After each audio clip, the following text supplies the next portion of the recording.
Okay, picking this back up where we left off in the last video, I want to talk about a little bit of the frame-by-frame animation process in here. So just to do this, I have some reference that I've looked up of just some slow motion lightning strike. This is from the slow motion guys, and we can just sort of watch some of the things that we see here. We see a very bright flash, right? And then some of these that are really neat. You start to see this lightning crawling across the sky, right? And then once it makes a connection, we get a strong flash, right? And the tendency for this is for that flash to not really move too much, but I'm going to move it just a little bit anyway. So I'm kind of getting an idea of what this might look like, right? So I'm going to pause it on like something like this, right? And what's fun to watch this is that it crawls out kind of slowly, it's like naturally crawling out, and then when we get a flash, it's a big boom, and then that sort of dies back down. So we're not going to get all that flash just yet. We're going to play around with that a little bit later, but for right now, I'm going to try to just at least get the streak growing. But of course, we're not doing this in slow motion. Like this would be in real time. I'm going to just kind of do this on its own layer. So I'm going to currently hide my moon. I'm going to do a new layer here. I'm going to do a drawing. I'm going to call this lightning. And on the lightning, I'm just going to find a stretch here and just do it one drawing at a time. I'll probably just do it on the first 4 or 5 frames. So I need to find out if I'm going to do it with a pencil or a brush. And the other thing I need is I probably need a new palette. So I'm going to go ahead and create a new palette. We'll call this lightning. And then under lightning, most of these I'm seeing are white with like a subtle blue tint to it. So let's go to blue and then take that almost all the way to white, like maybe something like that. And we'll go ahead and close that down. Yeah, that's looking pretty good. Okay, so do I want to use a different brush? I think I just want to use just my standard brush. I might play around with some of these that have there's some of these that have different like thicknesses and widths like this, and just sort of play around with it and see. But I don't think that's really going to work for what I'm going for here. Calligraphy brush. It's neat, but it's not what I'm going for. I think I'm just going to use my solid brush 3. Yeah, that feels pretty good. And again, I kind of have mine currently on something like this, right? So I'm using this as a reference off to the side, and I hit the space bar on the wrong one. Sorry, I lost my frame that I was looking at. So over here, do that. I will get us an area here, and I'm not really worrying about the scale of the moon because I can rescale these whole things later. So I'm going to start just from the top and just kind of do the beginning of the lightning strike, and I'm just going to do like a little bit of like something like this, right? But maybe that's how it starts. And you'll see that once I did that, I have my little frame there, right? So if I want to do the next frame, if I go here, it disappears. The previous frame disappears. And if I want to see an echo of the previous frame, I can click this little stack of pancakes down here. That's actually the onion skinning, right? And it brings it back in red. And so you'll see that there's like a range that can be before and after. So if a drawing after it will show up as green, drawing before it will show up in red, right? And so this would allow me, if I wanted to just go in here and just redraw this in some way. And just continue it a little further, maybe even start to branch it out just a little bit. And so I'm going to do this in like maybe over 4 frames or something like that. Like maybe I'm starting to get something like this. Right. And so, I actually did that on the wrong drawing. So now if I turned off that onion skinning, you would see it goes from this to this in 1 frame, right? But I want to show you Actually, I didn't really mean to put that there. I'm going to move it back one. So I'm just going to click and drag the frame and drag it back. And so now I have these two frames here, right? And I'm going to scale this in just a little bit so you can see this a little more clearly. All right, so I have my first frame, my second frame, and then I can always go there and just hit delete if I want to get rid of that one. I actually don't want to get rid of it though, right? So if I go here and I hit F5, it'll extend it, right? And so now that's holding that frame for 2 frames, right? This is a really nice little tool I can do. Instead of redrawing everything from scratch, I can actually start with this previous drawing. But recognize that this is one exposure of this lightning streak, right? Being held for 2 frames, right? So if I go to the second frame here of this and continue to draw on it, right? I'm still drawing on that same drawing. It's still on the first one. I didn't add anything, right? I could go up here past this. I could totally add a completely new frame. So you'll see we have right here, create an empty drawing, right?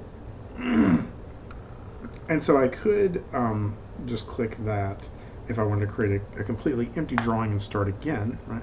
Which is really just the same as kind of like doing it again, or just like I don't really have to do that. I can just click in the empty space and start drawing, and it automatically starts doing that. But if I mouse back to where I have 2 frames, you'll see that right next to that create empty drawing, there's this duplicate drawing. And so what that's going to do is, if I click that, it's kind of going to divide it in half, right? So now it looks like 2 frames there, but they look identical. And even though they look identical, though, this is a new drawing, right? And if I start drawing on it and extending out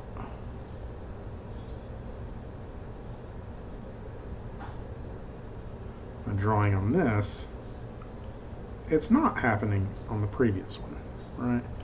And so I can get, I can continue from my previous frame, or even if there's a part of it I didn't like, I can erase it and replace it, right? So to give you that example, if I wanted to go out here again and hit F5 to extend it and do a copy of that, let's say I didn't like how this part looked, I could erase that and redraw that. And so now that's the only thing that really changes between those two, right? I'm actually going to undo that, though. I really don't want to make that change, just showing you.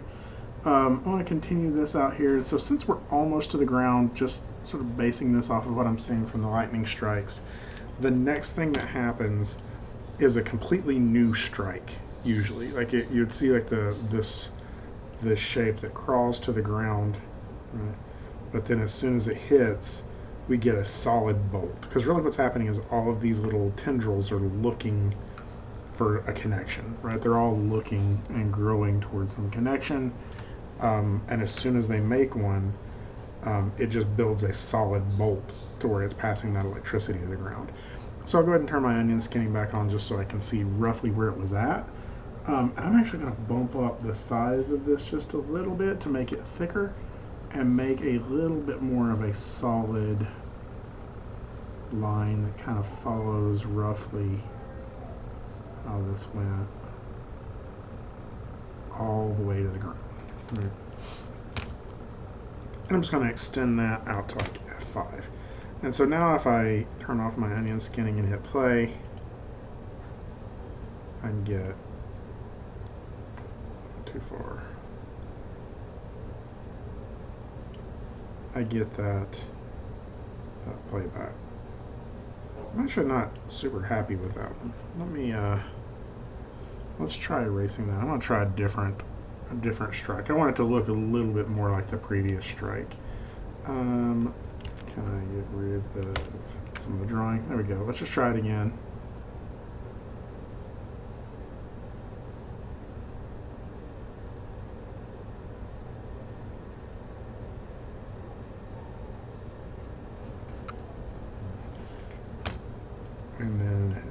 F5 on that. And let's see what we get.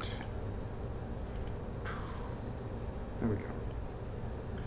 And of course I can do more and more of these if I wanted to. If I wanted to do different lightning strikes. But one of the things I could do also is I could divide this one in half, or I could just, I don't have to divide it in half, I could just delete, say like that, and do another drawing here that is very similar, but not exactly, right?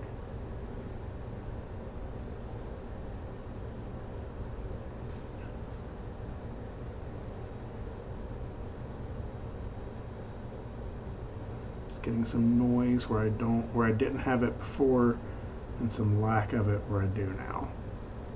So something maybe a little bit more like that.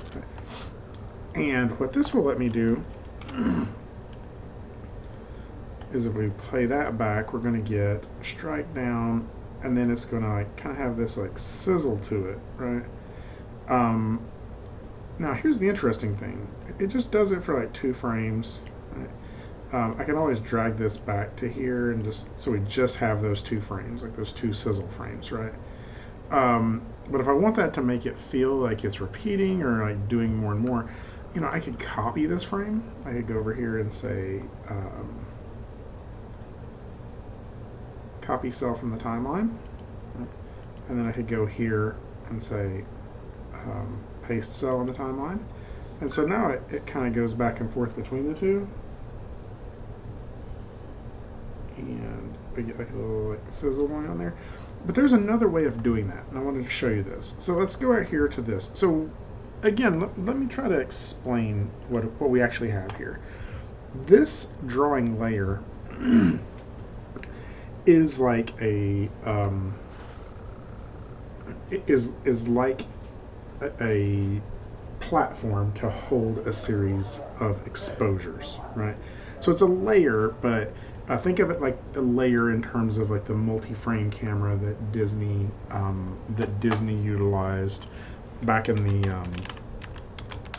let me look at that multi-frame camera back in the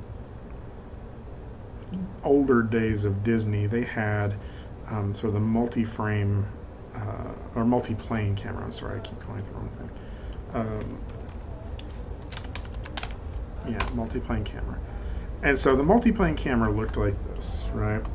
And to give you the idea of it, there was like these different layers of frames that could be where you could put down the animation cells, and you would take those pictures of every one of them, right? And you could see through them to the next one, right? So you get you know, the camera up here taking this picture, and there's a drawing here, and a drawing here, and a drawing here, and a drawing here, and you could constantly swap out those new drawings, right? So you could put different cells here, but maybe this background cell was just a solid image that never changed. So that's what we're actually doing here as well. This is just one of those planes on the multi-plane camera. Each of these drawings here, each of these like frames here is an exposure of a drawing. And that drawing can exist even if I hit delete. They don't disappear. They still exist in this file. They're just not being exposed right now on this frame.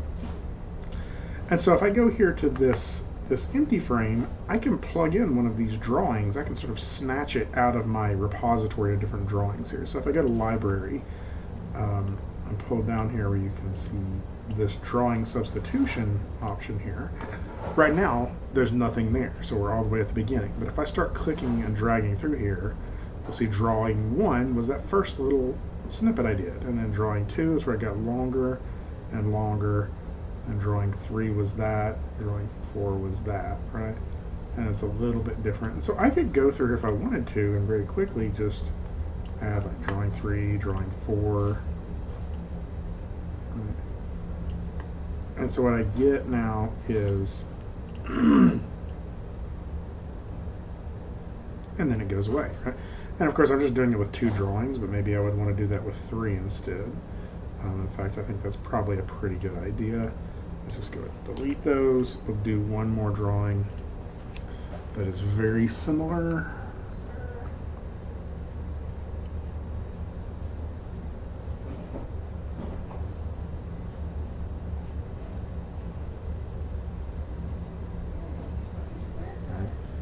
And so now I have 1, 2, 3 drawings there.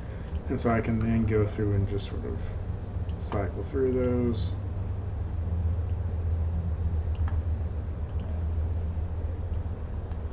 And so what I should get now is this, like, and then it kind of just goes away, right? Now, of course, what I'm going to do later is actually probably do other lightning strikes and do some lighting effects on this to make this feel a little bit more like lightning, but hopefully this will give us somewhere to start, right? Now I also want to show you though, let's say we wanted to cycle that longer, we wanted that strike to happen longer. Plugging them in one at a time is a little bit of a pain. So what I could do is these last 3 that we have here, right? If I just wanted to cycle those, I could select the first one and hold shift, select the second one, and then right click, and there should be an option in here.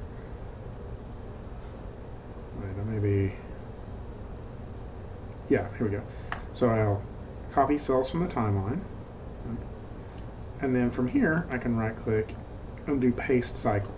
And when I do that, it's going to ask me the number of times I want that to cycle. I'm just going to go ahead and say like 4. And if I do that, it'll cycle that like 4 times out through there. And so we get,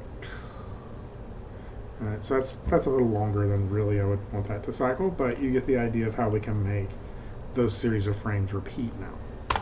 So I'm going to go ahead and just delete maybe back to there and just kind of keep this on my like list of things that I can use a little further down the line. I'm just going to go ahead and hide it for right now.